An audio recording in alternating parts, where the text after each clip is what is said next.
Always, you can find the show on YouTube.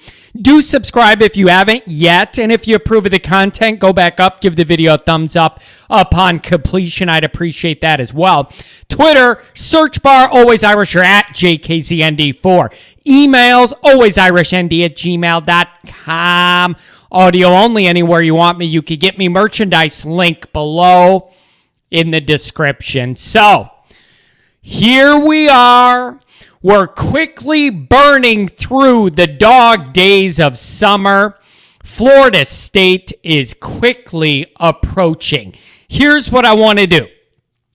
Before we do a very matchup-specific, traditional in-season preview episode, which will be coming to you the week of the game, I wanted to cover with you guys 5 specific things that I am looking for from the Irish in this ball game. Now, before we get into the list, I do have a couple thoughts that I just want to get out. General, vague stuff.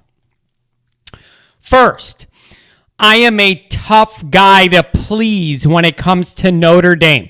If you've been around here a while, you know that. I have high standards of what is acceptable and unacceptable for this program, okay? And it just doesn't apply to sports. That could apply to other areas of my life as well. I'm a tough guy to make happy. But I'm going to be very, very honest with you guys. I'm genuinely really, really pleased and impressed from what I've seen, read, and heard out of the summer camp so far.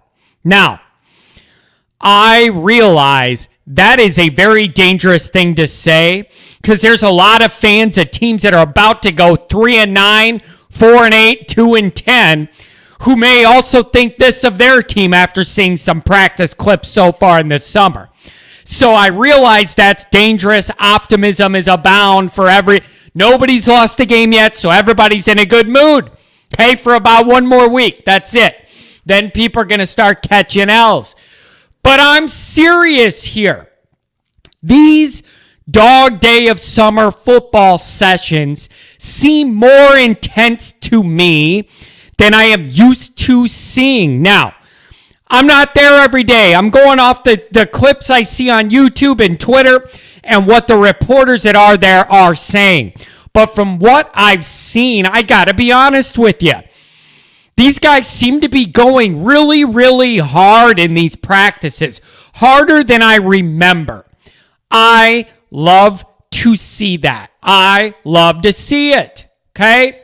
What I like even more than just that fact is that it seems like this intensity is natural, player-driven intensity, not coached up, forced intensity. Those are two very different things to me. So it's just different when the coaches are getting on the guys. I got to find a way to motivate them. It's hot and humid in the middle of August. How do we get them going?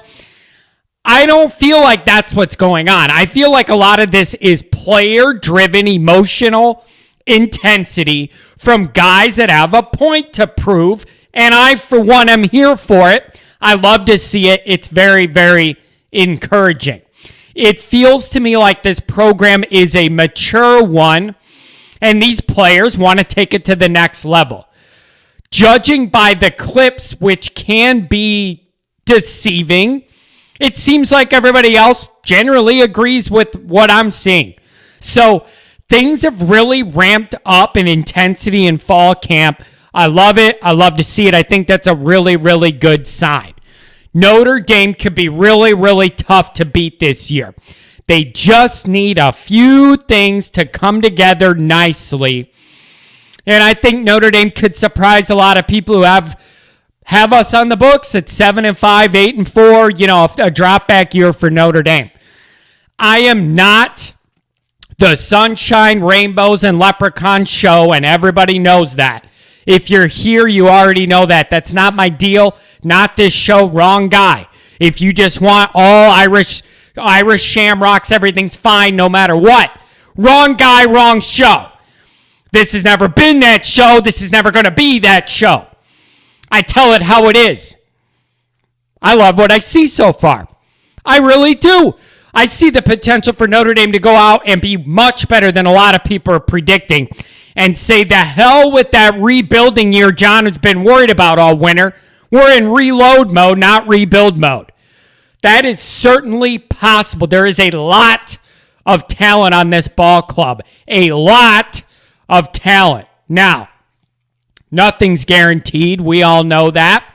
But if Notre Dame can answer a couple of big question marks we have, this could take a really, really encouraging turn, which in turn bodes for positive things in the next couple years where the schedule gets really, really tough. Really, really tough. Notre Dame has a ton of talent with even more coming. You have a really strong, unexpectedly strong 2021. That only increases the recruiting momentum for the next couple of classes. So, that being said, let's get into my 5 bullet points. 5 things I'm looking for as we face Florida State in Tallahassee in a couple weeks. Number 1, quarterback play. It is the single most important individual position in all organized sports. Quarterback play. Jack Cohn is the steward of the new look offense with 2 roles. 1, win the games in front of us this year. 2, while at the same time, stabilize the new look offense for whoever takes the reins after him next year. Dual purposes for Jack Cohn this year. I think he could do well at both of them. Included in this bullet point of quarterback play, I am including the fact that I'm looking for a noticeably more aggressive scheme here. Trying to operate one is only possible if you have a quarterback who's capable of doing so. All the reports are that Cohn is doing a good job with this. So I'm lumping into the quarterback bullet point that right away I'm looking to see an aggressive offense. Noticeably more aggressive. Not a little bit. Not we decide to throw the ball downfield twice and we call that innovative in modern football. No. I want to be able to see and know this looks different. We are looking to attack, and score points in bunches. Okay? Points in bunches. Here's what I'd like to see. Now, I'm an old guy. I know some of you young timers, maybe we're too young to remember this game. Here's what I'm doing. Play 1 of offense against Florida State. Play number 1. Here's what I'd do. I'd recreate the Arnaz battle chop from, what was that, 2002, 2003? Fake the handoff, throw a bomb deep to Braden Lenzy. That's what I'm doing. Play number 1. Oh, John, you're an idiot. Establish the run. You don't know nothing about football. What D3 school did you play that makes you the authority? Save it. I'm trying to prove a larger philosophical Notre Dame point. So save your coachiness. Here's my thought. All we've been hearing, more aggressive offense from Notre Dame, take deep shots, all this stuff. Play 1. Fake handoff, have Lenzy go as far as he can, as fast as he can, straight, and have Cohn throw it as far as he can down the damn field. Play 1. You hit it, everybody's going to lose their minds if you hit this play. If he gets a penalty, that's a victory as well. If he overthrows them, guess what? I almost count that as a victory. You know why? At least from play 1 of the ball game, Florida State then knows this is a different offense than we've been playing. They really aren't afraid to unload it and throw it deep. Play 1, series 1. I want it in Florida State's heads that they better not get line of scrimmage happy and try and creep up. I want them to know right away we're not scared to do this. Put that in their minds and everybody else's mind, okay? So that's what I do, but I know I'm not an expert, and all these coaches are going to tell me, no, you got to run the ball, establish one. I want to do that too, but I want to prove this philosophical point right away. That's what I'd do. Recreate that play from the early 2000s where we went to Tallahassee. Bobby Bowden was there, and it was all, they were ranked higher than us, big deal, whatever it is. Play one. Fake handoff, deep throw, touchdown. Shut that crowd up. And to mock them, we gave them the chomp in their place in the end zone. I love it. Recreate it. Recreate it. Play one. Lindsey, run as fast as you can, as deep as you can, and we're throwing the ball to you, and we're going to start like that. Okay? That's what I would do. That's what I do, just to prove a philosophical point to everybody that this is going to be damn different. Okay? Now, consistency has been the number one trait I've heard about Jack Cohn.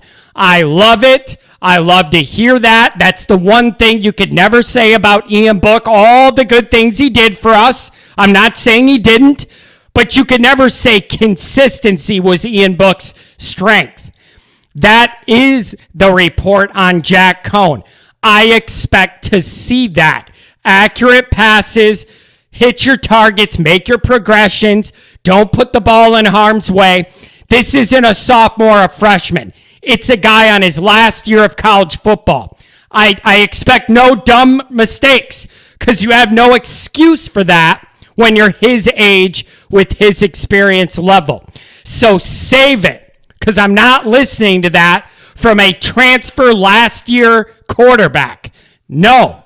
You blew all that all the other years. I need you to come in ready to execute at a high level for the whole season. Okay? Next. Will there be any sort of package for Pine or Buckner somewhere in this mix early in the year? I don't know what the plan is for that. I don't know. And I don't know how much that we're going to get, if at all. But it's a question that entered my mind. Is there going to be a package or a fit for one of those guys in this mix? I want more creative use of the tight end and running backs. Here's why. Of all of our skill groups, I feel the most comfortable about the tight end position and most definitely the running back unit. Use that. Use the diversification of options you have within those two groups to maximize your offensive input. I think both those groups are capable of a lot more creative ways to get them involved. Use your strengths and build off them. So I want to see those running backs and tight ends doing more, getting even more involved this year early on. Quarterback is the most important position in all of sports. Let's go. Let's go. Cohn needs to lead Notre Dame into modern offensive football effectively and efficiently. Moving on to number 2, offensive line play. Even if Cohn's great, a bad offensive line can and will ruin whatever we're trying to install. That not only limits the potential of what this year's offense could do, puts us behind the curve for next year too, with Ohio State game 1, week 1. You cannot afford that. Cannot afford that. I expect it to look like this left to right to start the year. Fisher, Corral, Patterson, Madden, Lugg. Do your job. There's no preseason games to work out the kinks. It's big boy football in a rough environment week 1. Gotta be ready for it. No excuses 12 years in. That's the thing. I am not listening to we need to gel. We have young guys. It's 12 years. I just can't. I just can't, you guys. 12 years. If you're not reloading there, I can't help you. But I'm not here for the excuses. Run your best handful out there. Block it up. Whatever's called, block it up. Okay? This group holds the power to dictate just how explosive or not explosive this offense can really be. It is a big damn deal that they come together and do their jobs. Number 3, wide receiver play. I've seen and heard nothing but good things and hype from this group. Here's the deal with the Notre Dame receiving corps. I will believe it only when I see it. I will believe it only when I see it. There are lots of guys with lots to prove. Austin 316, is this finally the year? Braden Lindsey chirping. I think it was Instagram maybe. He was chirping, saying something about, I know I'm the dude, but I was hurt and I couldn't be the dude. Now that I'm feeling healthy, I'm the dude. Okay, so Lindsey's chirping. Can any of these young guys see the field? Colsey, Styles. Can Captain Avery Davis up his game and leadership even more? Wilkins, Keys, Watts. Step up, earn your snaps. I need to see big things from this group. Health, grades, discipline, performance. Earn your snaps. I don't care who it ends up being. Give me guys that make plays on Saturday. Moving on to number 4, the defense has been the strength of the Notre Dame program since the rebuild after 16, starting with 17. They have been the strength and backbone of this program. The question now is, how much can you turn a strength into more of a strength with Marcus Freeman? We have the cake. This should be the delicious icing on top of the cake. I'm looking for noticeable changes here.